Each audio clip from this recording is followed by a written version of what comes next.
Hello viewers, আসসালামু আলাইকুম। কি দেখেই বুঝে গেছেন যে আজকে কি রেসিপি? হ্যাঁ, আজকে খুবই সহজ একটা রেসিপি যা আমরা প্রতিনিয়ত আমাদের বাসায় রান্না করে থাকি, আলু ডাল আর ডিম ভাজা। সত্যি এই রেসিপিটি আমার মনে হয় সবার ঘরে ঘরে সবারই অনেক প্রিয় হয়, তাই না বলুন? তাই আমি আজকে এটা নিয়ে চলে আসলাম। আমি এখানে 3-4টা আলু সিদ্ধ করে রেখেছিলাম, ওটা ভালো করে ম্যাশ করে নিচ্ছি।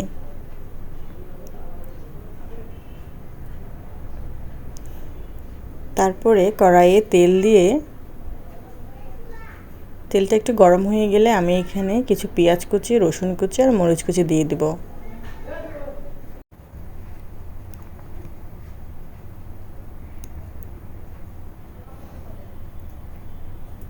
দিয়ে এটা ভালো করে নেড়েচেড়ে ভেজে নেব। এখানে আমি 1 চামচ সরিষার তেল দিয়েছি, জাস্ট একটু সুঘ্রাণের জন্য। সত্যি সরিষা তেল দিলে যে কী যে একটা ঘ্রাণ আসে, অনেক ভালো লাগে। যখন পেঁয়াজগুলো ভাজা হয়ে যাবে আমি আলুগুলো দিয়ে দিব। আমি সবসময় আলুর ডাল বানানোর সময় আলুটাকেও ভেজে নিই। আলুটাকে ভেজে নিলে হয় কি, আলুর ডালের স্বাদটা আরও দ্বিগুণ বেড়ে যায়।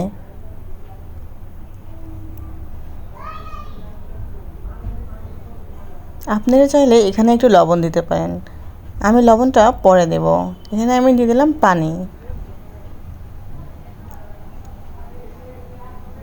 তারপর এখানে স্বাদ মতো হলুদ গুঁড়া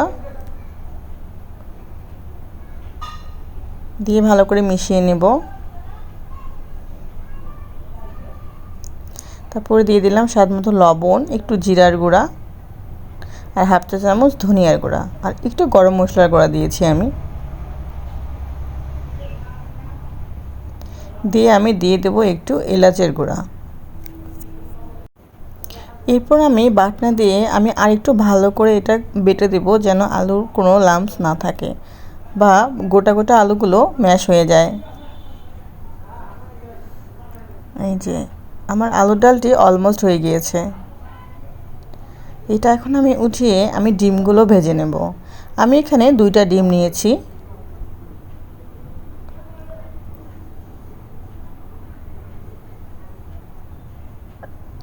তারপরে পেঁয়াজ আর মরিচ কুচি দিয়ে দেব। দিয়ে দেবো স্বাদ মতো লবণ, দিয়ে এটা নর্মালভাবে গুলিয়ে নেব। আমার বাসায় ডিমের মধ্যে বেশি কিছু পছন্দ করে না, তাই আমি শুধু লবণ দিয়ে এটা ভালো করে গুলিয়ে নিই। তারপরে এটা আমি ভেজে নেব।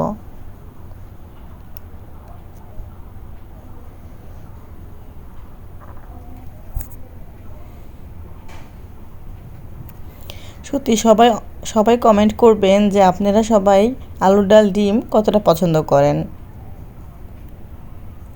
আমার তো মনে হয় প্রতিটা বাসায় এমন আছে যে আলুর ডাল ডিম খুবই পছন্দ। আর কোনো কিছু যখন ভেবে উঠে পারি না যে কি রান্না করব, তখন মনে হয় যে আলুর ডাল ডিমটাই রান্না করি।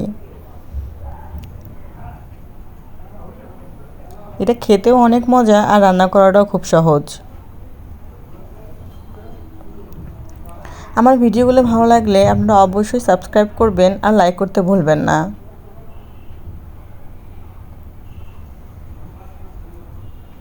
আমি এভাবে প্রতিনিয়ত আপনাদের সাথে ভিডিওগুলো শেয়ার করব। আমি এগুলো এখন ডালের মধ্যে দিয়ে দেবো ডিমগুলো। এই ডিমগুলো দিয়ে আমি আরেকটি বলক তুলে নেব।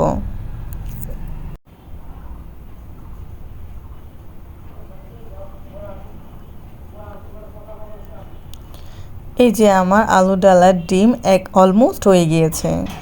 এটা আমি এখন চুলা বন্ধ করে ঢেকে রেখে দেবো, তাহলে আরেকটু শুকিয়ে যাবে। এই যে হয়ে গিয়েছে। সবাইকে অনেক ধন্যবাদ।